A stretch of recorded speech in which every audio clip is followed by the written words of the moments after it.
শালা বলবে শালা, আমি একটু কথা জোরে জোরে কই, আমার শালা বলবে। কে বলছে? বলছে শালা নাম চিনি না, দেখতে চিনি ওই জায়গায়। ওই জমি রেখে আসছিল? হ্যাঁ, জমি মানে পয়সা করে খাই আইছে। কি বলছে? কয় ও বেশি চালাক, বেশি লাফায়। হ্যাঁ, রাখ, আরে শালা বলবো, রাখ একটু।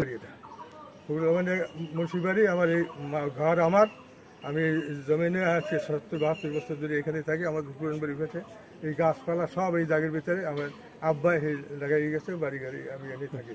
এই মাদ্রাসাও এখানে আমি করছি, এই আব্বার পিতৃ সম্পত্তির উপরে। এই জমিনটা হলো আব্বার একবার অন্য মাসে ছিল, তারা ওই কবলা দিছে। 50 থেকে লোকজন এসে তার বাড়ি খানা মানা রান্না হয়েছে, খাইয়ে এসে আমাদের হুমকি দিচ্ছে, আমার বাচ্চারা এসে হুমকি দিচ্ছে। আমার কাছে তো মোবাইল ছিনিয়ে নেয়, আমার দা যে ঘরে উঠে যায়, তুই ঘরে যা, ওই রুহুল খা মার যা ভাই, রুহুল খা, এরা 2 ভাই মিলা। তার বোন এসে আমার কাছে তুই সম্মান নিয়ে ঘরে যা, তোর তো ভালো হবে না, এই সমস্ত বলতেছে, তুমি হুমকি দিচ্ছে। এখন আমার বাচ্চা নিয়ে, আমার স্বামী নিয়ে এই জায়গায় থাকা আমার খুব কষ্টকর।